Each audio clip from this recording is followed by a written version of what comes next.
నమస్కారం, సుఖీభవ్కు స్వాగతం. ఈరోజు సుఖీభవ్లో మనలోని మంచి బ్యాక్టీరియా, కాలేయ మార్పిడి ఎప్పుడు, నడకలో జబ్బుల ఆనవాళ్లు, గ్యాస్ట్రిక్ క్యాన్సర్ నయమవుతుందా, ఇంకా హెల్త్ టిప్. బ్యాక్టీరియా ఈ పేరు వినగానే రకరకాల వ్యాధులు, వాటితో వచ్చే బాధలు గుర్తుకొస్తాయి. కానీ బ్యాక్టీరియాలో కూడా మంచివి, మేలు చేసేవి కూడా ఉంటాయని చాలా తక్కువ మందికి తెలుసు. అయితే చిక్కేమిటంటే మనకు తెలియకుండానే మనం మన లోపల మంచి బ్యాక్టీరియాను చంపేసుకుంటున్నాం. యాంటీబయోటిక్ మందుల్ని అతిగా వాడటం, గజిబిజి ఆహారపు అలవాట్లు, పొగ, మద్యం వంటి వ్యసనాలు మన పొట్టలో మంచి బ్యాక్టీరియాను తగ్గిస్తూ చెడు బ్యాక్టీరియాను పెంచుతున్నాయి. ఫలితంగా పేగుపూత వ్యాధులు మొదలుకొని క్యాన్సర్ల వరకు మనకు అనేక రకాల సమస్యల తాకిడి పెరుగుతోందని చెబుతున్నారు నిపుణులు. ఈ నేపథ్యంలో మన లోపలి మంచి బ్యాక్టీరియా, మంచి చెడు గురించి ఇప్పుడు తెలుసుకుందాం. మన పేగుల నిండా కోటాను కోట్ల బ్యాక్టీరియా సజీవంగా తిరగాడుతూ ఉంటాయి. వీటిలో ఎన్నో రకరకాలున్నాయి. ఇవి ముఖ్యంగా పెద్ద పేగు, చిన్న పేగుల్లో నివాసం ఉంటూ అనుక్షణం రకరకాలుగా మనకు మేలు, సహాయం చేస్తున్నాయి. తిన్న ఆహారాన్ని జీర్ణం చేసుకోవటం దగ్గర నుంచి భారీ సైన్యంలా పనిచేస్తూ హానికారక సూక్ష్మజీవుల నుంచి మన పేగులకు రక్షణగా పహారా కాస్తుంటాయి. అలాగే విటమిన్ B12, విటమిన్ K వంటి పోషకాలను ఉత్పత్తి చేస్తాయి. సహజమైన యాంటీబయోటిక్స్, ఆమ్లాలు, హైడ్రోజన్ పెరాక్సైడ్ వంటి ఉత్పత్తి చేయడం ద్వారా పేగుల్లో ఇన్ఫెక్షన్లు రాకుండా రక్షణగా నిలుస్తుంది. మన రోగ నిరోధక వ్యవస్థను బలోపేతం చేసి రోగకారకాలపై పోరాడే యాంటీబాడీల ఉత్పత్తిని ప్రోత్సహిస్తాయి. విషతుల్యాలు, అలర్జీ కారకాలు, హానికారకమైన సూక్ష్మజీవులపై పోరాటానికి సిద్ధం చేస్తాయి. అయితే ఈ బ్యాక్టీరియా అంతా మంచిదే కాదు. దీనిలో దాదాపు 10% చెడ్డ బ్యాక్టీరియా కూడా ఉంది. దీని ప్రాబల్యం పెరిగితే పొట్టలో గ్యాస్ పెరగడం, అజీర్ణం, విరేచనాల వంటివి చుట్టుముడతాయని చెబుతారు డాక్టర్లు. ఈరోజు సర్వసాధారణంగా మనం చూస్తున్న కంప్లైంట్ ఎవరిలో కానీ, ఏ ఏజ్లో కానీ కడుపు ఉబ్బరంగా ఉందని, జీర్ణం సరిగ్గా అవ్వట్లేదని, తిన్న ఆహారంతో పాటు తేనుపులు అధికంగా రావటం, కడుపులో ఇబ్బందిగా ఉండటం, ఏదైనా మలబద్ధకం కానీ, విరోచనాలు అవ్వటం కానీ సర్వసాధారణంగా ఈ గ్యాస్ట్రోఎంట్రాలజీ ఓపీస్లో మేము చూస్తున్న పేషెంట్స్ అనేవారు చాలా ఎక్కువగా ఉంటున్నారు. దీనికి రీజన్స్ రకరకాలుగా ఉన్నప్పటికీ ముఖ్యమైనది మన ఆహారపు అలవాట్లు. ఇందులో ఏంటంటే ఈ ఆహారపు అలవాట్ల గురించి మాట్లాడుకునే ముందు మన ఇంటెస్టైన్స్ అన్నవి ఏ విధంగా డిజైన్ చేయబడ్డాయి అన్నది మనం తెలుసుకోవాల్సిన అవసరం ఉంది. మన ఇంటెస్టైన్స్లో 100 ట్రిలియన్స్ పైన మనకు బ్యాక్టీరియా అన్నది ఉండటం అన్నది జరుగుతుంది. గట్ మైక్రోబియామ్ అంటాం దీన్ని. ఈ గట్ మైక్రోబియామ్ అన్నది మోర్ దాన్ 100 ట్రిలియన్స్ అన్నది మన పేగులో నివసిస్తూ ఉంటుంది. అవి మన పేగులో మనతో పాటు నివసించడాన్ని సింబయోసిస్ అంటాం. కలిసి జీవిస్తూ ఉంటాయి మనతో పాటు. మనం తీసుకునే ఆహారమే వాటికి కూడా ఆహారం. అయితే ఈ గట్లో ఉండే బ్యాక్టీరియానే మన యొక్క డిసీజెస్ని కానీ, మన యొక్క మూడ్ని కానీ, మన జెనెటిక్ ఎక్స్ప్రెషన్ని కానీ డిసైడ్ చేస్తాయి అన్నది తెలుసుకోవడం చాలా ఆశ్చర్యకరంగా ఉంటుంది. ఈ 100 ట్రిలియన్స్ ఆఫ్ బ్యాక్టీరియా ఇక్కడ ఉండి మనము తీసుకునే ఆహారాన్ని బట్టి మనలో మంచి బ్యాక్టీరియా ఉండాలా, చెడు బ్యాక్టీరియా ఉండాలా అన్నది కూడా డిసైడ్ అవుతుంది. మనకు మంచి బ్యాక్టీరియా ఉంది అని అంటే మన హెల్త్ ఎంతో బాగుంటుంది. మనలో చెడు బ్యాక్టీరియా అన్నది ఉంటే మన హెల్త్ అలాగే పాడైపోతూ ఉంటుంది. సో ఈ చెడు బ్యాక్టీరియా కూడా మన మూడ్స్ను కూడా మార్చేస్తుంది అని చెప్పడంలో అతిశయోక్తే లేదు. ఈరోజు ఒక వ్యక్తి డిప్రెషన్తో బాధపడుతున్నాడన్నా, యాంగ్జైటీతో బాధపడుతున్నాడన్నా, ఫంక్షనల్ న్యూరలాజికల్ డిసీజెస్తో బాధపడుతున్నాడన్నా, పార్కిన్సోనిజం కానీ, ఆల్జీమర్స్ కానీ, ఇవన్నీ కూడా ఈరోజు మన గట్ బ్యాక్టీరియా పైన ఆధారపడి ఉన్నాయి. అట్లాగే ఎన్నో ఆటో ఇమ్యూన్ డిసీజెస్ అన్నీ కూడా మన గట్ బ్యాక్టీరియా బేస్ చేసుకొని డెవలప్ అవుతున్నాయి. మనం ఆరోగ్యంగా ఉండేందుకు పేగుల్లోని మంచి బ్యాక్టీరియాను రక్షించుకుంటూ చెడ్డ బ్యాక్టీరియా ప్రభావాన్ని తగ్గించుకోవటం చాలా అవసరం. అయితే నేటి ఆధునిక కాలంలో మనం విచక్షణరహితంగా యాంటీబయాటిక్స్ వాడటం, శుద్ధి చేసిన రిఫైన్డ్ ఆహార పదార్థాలు ఎక్కువగా తింటుండడం వల్ల మన పొట్టలోని మంచి బ్యాక్టీరియా బలహీనపడి చెడ్డ బ్యాక్టీరియా బలోపేతమవుతోంది.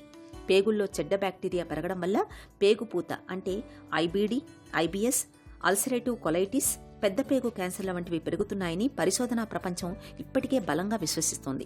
మన పేగుల్లో ఈ బ్యాక్టీరియా ఒకదానితో ఒకటి తలపడుతూ నిరంతరం పోరాడుతూ ఒకదాని స్థానాన్ని ఒకటి ఆక్రమించుకునేందుకు ప్రయత్నిస్తూనే ఉంటాయి.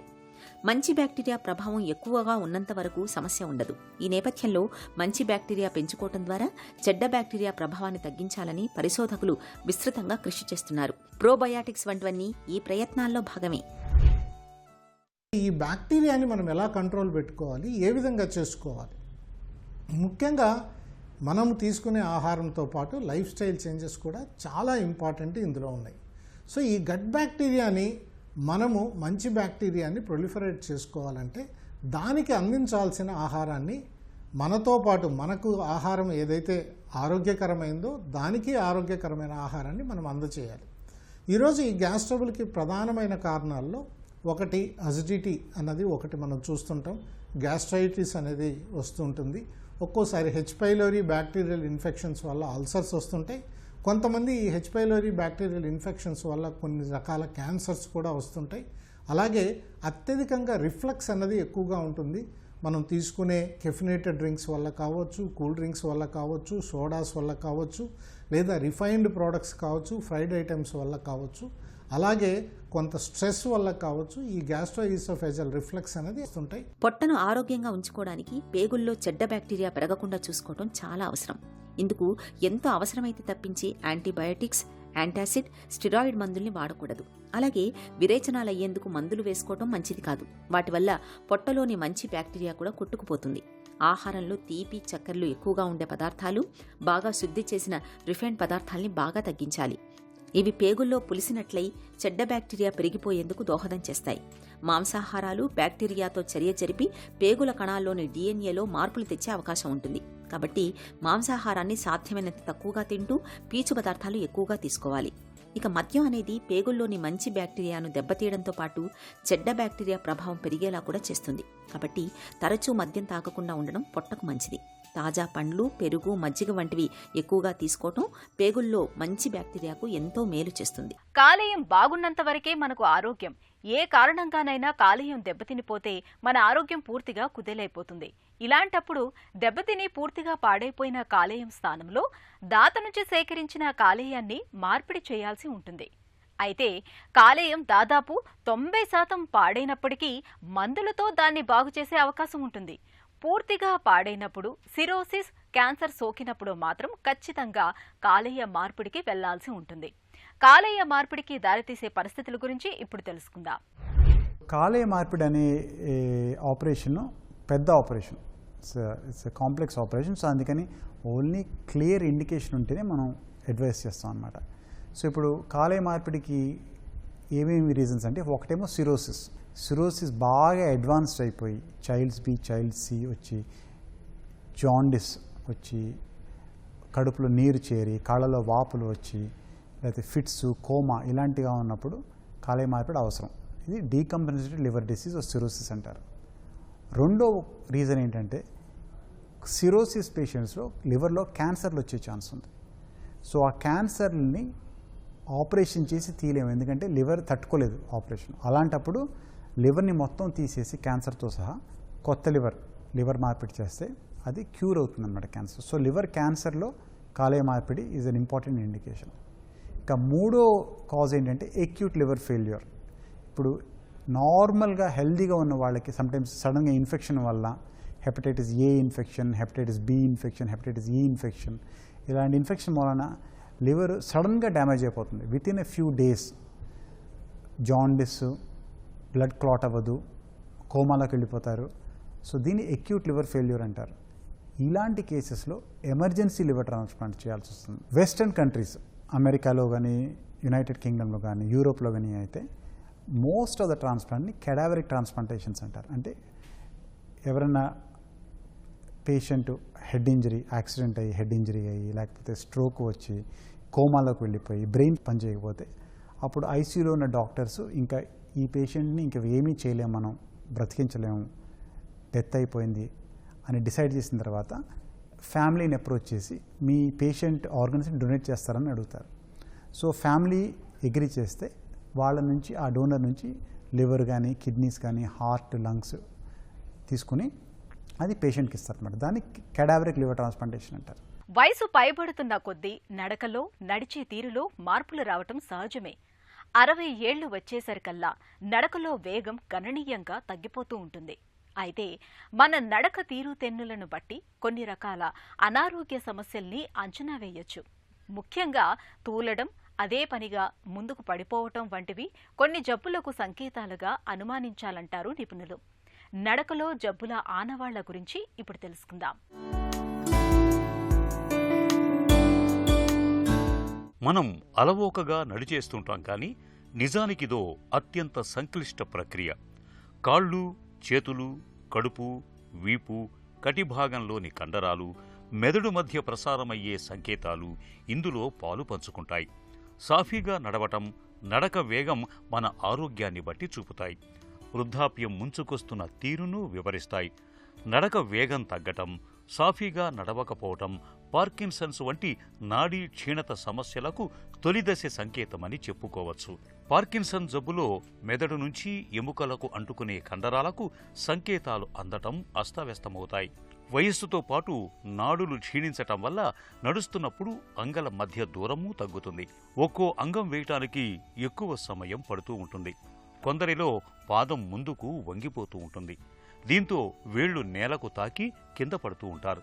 మధుమేహం మూలంగా నాడులు దెబ్బతిన్న వారిలో దీన్ని చూస్తూ ఉంటాం. కొందరికి నడుస్తున్నప్పుడు పిరుదు కండరాల్లో నొప్పి మొదలై అది కాలి వెనక నుంచి కిందికి పాకుతుంటుంది. పిక్క వరకు నొప్పి విస్తరించవచ్చు. నడవటం ఆపేస్తే నొప్పి తగ్గుతుంది. దీనికి మూలం కాళ్లలో రక్తనాళాల లోపలి మార్గం సన్నబడటం. పొగ తాగటం, అధిక కొలెస్ట్రాల్, అధిక రక్తపోటు, మధుమేహం, కుటుంబంలో ఎవరికైనా రక్తనాళాల సమస్యలు ఉండటం వంటివి కాలి రక్తనాళాల లోపలి మార్గం కుచించటానికి కారణమవుతుంటాయి. విటమిన్ B12 లోపంతోనూ నడుస్తున్నప్పుడు తడబడొచ్చు. మంచి విషయం ఏమిటంటే దీని లోపాన్ని సరిచేసుకోవటం తేలికే. మాత్రలు, అవసరమైతే ఇంజెక్షన్లతో భర్తీ చేసుకోవచ్చు. మాంసం, చేపలు, గుడ్లు, పాలు, పెరుగు, మజ్జిగ వంటి B12తో కూడిన ఆహారము ఎంతో ఉపయోగపడుతుంది. లేబీ రైనైటిస్ వంటి లోపలి చెవి సమస్యలు తాత్కాలికంగా నడక తీరును మార్చొచ్చు, తూలిపోయేలా చేయొచ్చు. ఇవి చాలా వరకు వాటంతట అవే తగ్గుతాయి. చెవిలోని ద్రవం నుంచి అందే సంకేతాలతోనే మెదడు మనం నిల్చున్నామా, కూర్చున్నామా అనే విషయాన్ని నిర్ణయించుకుంటుంది. లోపలి చెవి ఇన్ఫెక్షన్కు గురైతే చెవిలోని ద్రవం కదలికలు అస్తవ్యస్తమవుతాయి. అప్పుడు చెవి నుంచి అందే సంకేతాలను పోల్చుకోవటంలో మెదడు తికమక పడుతుంది. కళ్లకు కనిపించే దృశ్యానికి చెవి నుంచి అందే సంకేతాలకు పొంతన కుదరకపోవటం వల్ల తూలిపోయే ప్రమాదం ఉంటుంది. కాబట్టి నడక తీరుతెన్నుల్లో మార్పులు కనిపిస్తున్నప్పుడు ఆలస్యం చేయకుండా డాక్టర్ని సంప్రదించటం అన్ని విధాలా మేలు. మన జీవనశైలి క్రమబద్ధంగా ఉన్నంత వరకు మనకు ఏ ఇబ్బంది ఉండదు. ఎప్పుడైతే మన జీవనశైలి, ఆహారపు అలవాట్లు గాడి తప్పుతాయో అప్పటి నుంచే మనకు జబ్బుల ముట్టడి పెరుగుతుంది. ప్రమాదకరమైన, ప్రాణాంతకమైన క్యాన్సర్లు కూడా అలా వచ్చి పడేవే. ఇవాళ మన తిండి తీరు మారిపోయింది. ఆహారపు అలవాట్లు మారిపోయాయి. వ్యాయామం ఊసే ఉండటం లేదు. ఫలితంగా మన పొట్టకు సమస్యల తాకిడి పెరుగుతోంది. క్యాన్సర్ ప్రమాదము పొంచి ఉంటుంది. పొట్టలో వచ్చే క్యాన్సర్ను డాక్టర్లు గ్యాస్ట్రిక్ క్యాన్సర్గా పిలుస్తారు. గ్యాస్ట్రిక్ క్యాన్సర్కు కారణాలు, పరిష్కార మార్గాల గురించి డాక్టర్ని అడిగి ఇప్పుడు తెలుసుకుందాం. గ్యాస్ట్రిక్ క్యాన్సర్ అంటే ఏంటి? ముందుగా మనం జీర్ణకోశక వ్యవస్థ గురించి ఒక 2 మాటలు చెప్పుకుందాం. మన నోటి ద్వారా తీసుకున్న ఆహారం అన్నవాహిక అంటే ఈసోఫాగస్ ద్వారా కడుపులోకి వెళ్తుంది. ఈ కడుపు భాగాన్ని మనం ఆంగ్లంలో స్టమక్ లేదా గ్యాస్ట్రిక్ ఏరియా అంటాం. కడుపులో అరిగిన తర్వాత చిన్న పేగు అంటే స్మాల్ ఇంటెస్టైన్, డియోడెనం, జెజునం, ఇలియం, దాని తర్వాత పెద్ద పేగు ascending colon, transverse descending colon, sigmoid ద్వారా అరుగుదల మొత్తం అయిన తర్వాత ఏదైతే వ్యర్థం, మలినం ఉందో మనకి రక్తం యానస్ ద్వారా బయటకు వచ్చేస్తూ ఉంటుంది. ఇది మామూలుగా ఉండే జీర్ణకోశ వ్యవస్థ అన్నమాట.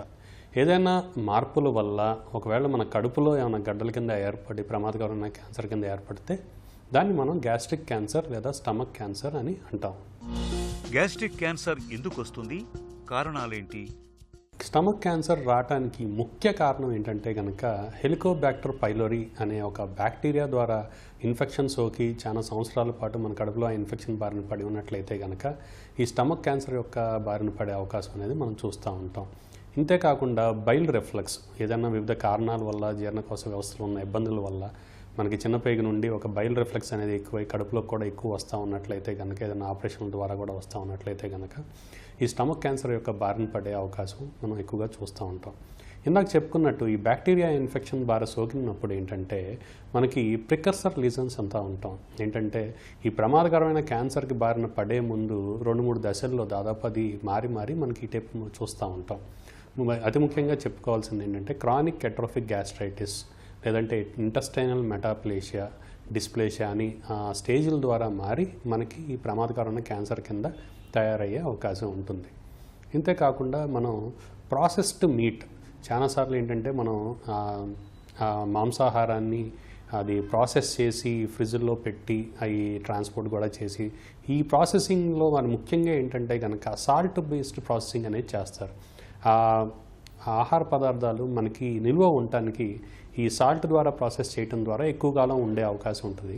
ఇలాంటి ఆహార పదార్థాలు మనం ఎక్కువగా వినియోగించడం ద్వారా కూడా మనకి ఈ ప్రమాదకరమైన ఈ స్టమక్ క్యాన్సర్ బారిన పడే అవకాశం ఉంటుంది. ఇంతేకాకుండా కొన్ని రకాల ఉద్యోగాల్లో అంటే ఆక్యుపేషనల్ ఎక్స్పోజర్స్ అంటే కొన్ని రకాల కోల్ ఇండస్ట్రీస్ కానీ లేదంటే టిన్ ఇండస్ట్రీస్ కానీ మైనింగ్ ఇండస్ట్రీస్ కానీ వీళ్ళు చేసేవాళ్ళు కూడా పరిసరాల్లో ఉండే ఆ గాలిని కూడా ఎక్కువగా పీలుస్తూ ఉండటం ద్వారా కూడా స్టమక్ క్యాన్సర్ బారిన పడే అవకాశం కూడా ఉంటుంది.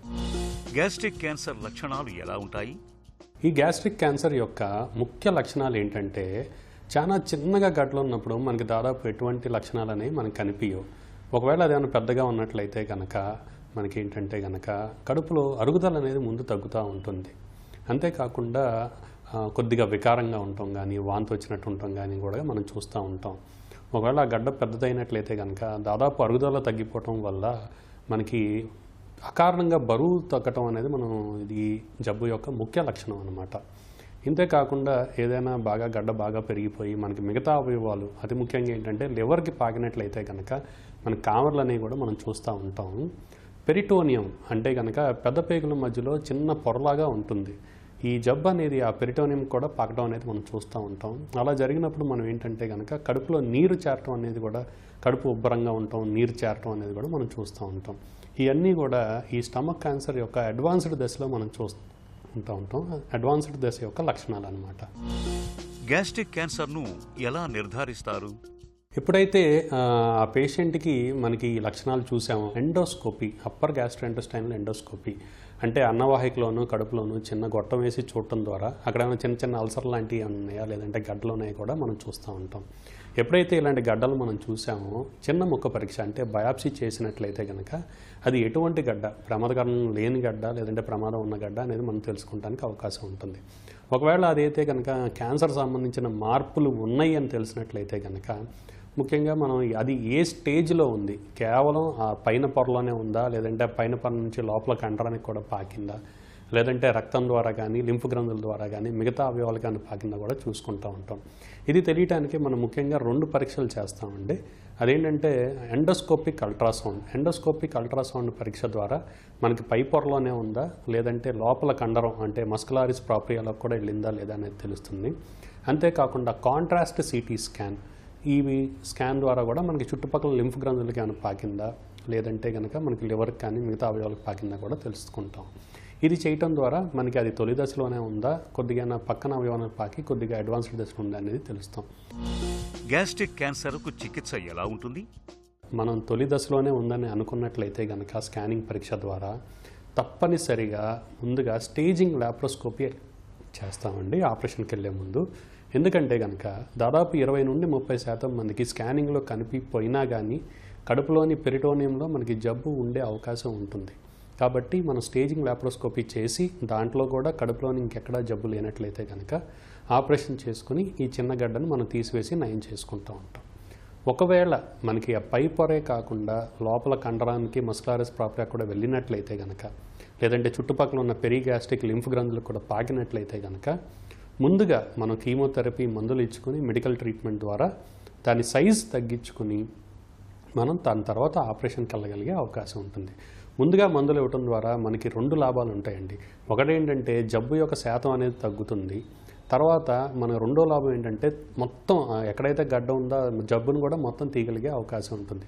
కాబట్టి ముందుగా మందులు ఇచ్చుకుని తర్వాత ఆపరేషన్ చేసి దాని తర్వాత మందులు ఇవ్వడం ద్వారా దీన్నే మనం పెరి ఆపరేటివ్ కీమోథెరపీ అంటాం. ఇది ముఖ్యంగా మనం ఈ స్టమక్ క్యాన్సర్లో వినియోగిస్తూ ఉంటాం కనుక ఈ పెరి ఆపరేటివ్ కీమోథెరపీ పద్ధతి ద్వారా దాన్ని పూర్తిగా నయం చేసుకునే అవకాశం కూడా ఉంటుంది. కొన్ని సందర్భాల్లో మనం రేడియేషన్ థెరపీ పద్ధతిని కూడా ఈ మల్టీమోడాలిటీ ట్రీట్మెంట్లో మనం ఇన్కార్పొరేట్ చేసుకుని పేషెంట్కి వైద్యం చేసుకోగలిగే అవకాశం ఉంటుంది. గ్యాస్ట్రిక్ క్యాన్సర్ను నివారించుకోవచ్చా? వీలైనంత వరకు నిల్వ ఆహారాలు యొక్క వినియోగం తగ్గించుకోవటం, ఈ ప్రాసెస్డ్ మాంసాహారాల యొక్క వినియోగం తగ్గించుకోవడం ద్వారా మనం వివిధ రకాల జీర్ణకోశ సంబంధంలో ఈ గ్యాస్ట్రిక్ ఇబ్బందులు లేదంటే ఈ గడ్డలో వచ్చే ఇబ్బందులని మనం తగ్గించుకోవచ్చు. వీలైనంత వరకు తాజాగా ఉండే ఆహారం తీసుకోవటం, మనం తీసుకునే ఆహారంలో కాయగూరలు ఎక్కువగా ఉండటం, ఫ్రూట్స్ ఎక్కువగా ఉండటం, వీలైనంత వరకు తాజా ఆహారం తీసుకోవడం ద్వారా వివిధ రకాల మనకి ఈ హెచ్ పైలోరీ ఇన్ఫెక్షన్లు కానీ లేదంటే మిగతా అరుగుదల ఇబ్బందులు తగ్గటం కానీ మనం చూసుకోవచ్చు. పొట్టలో క్యాన్సర్ను నివారించుకోవటం పూర్తిగా మన చేతుల్లో పనే. ఇందుకు మనం చక్కటి జీవన శైలిని ఆచరించాలి. ప్రతిరోజు సమతుల ఆహారం తీసుకోవాలి. నిత్యం కాసేపైనా వ్యాయామం చేయటం అలవాటు చేసుకోవాలి. క్యాన్సర్ తాలూకు సంకేతాలు కనిపిస్తున్నప్పుడు ఆలస్యము చేయకుండా వెంటనే చికిత్స తీసుకోవాలి. ఒక చిన్న చిట్కా మీకోసం. మడమ నొప్పితో బాధపడుతున్నప్పుడు ఐసు ముక్కలు లేదా గోరువెచ్చటి ఉప్పుతో తరచుగా కాపడం పెడుతూ ఉండండి. వేధించే మడమ నొప్పి నుంచి మంచి ఉపశమనం లభిస్తుంది.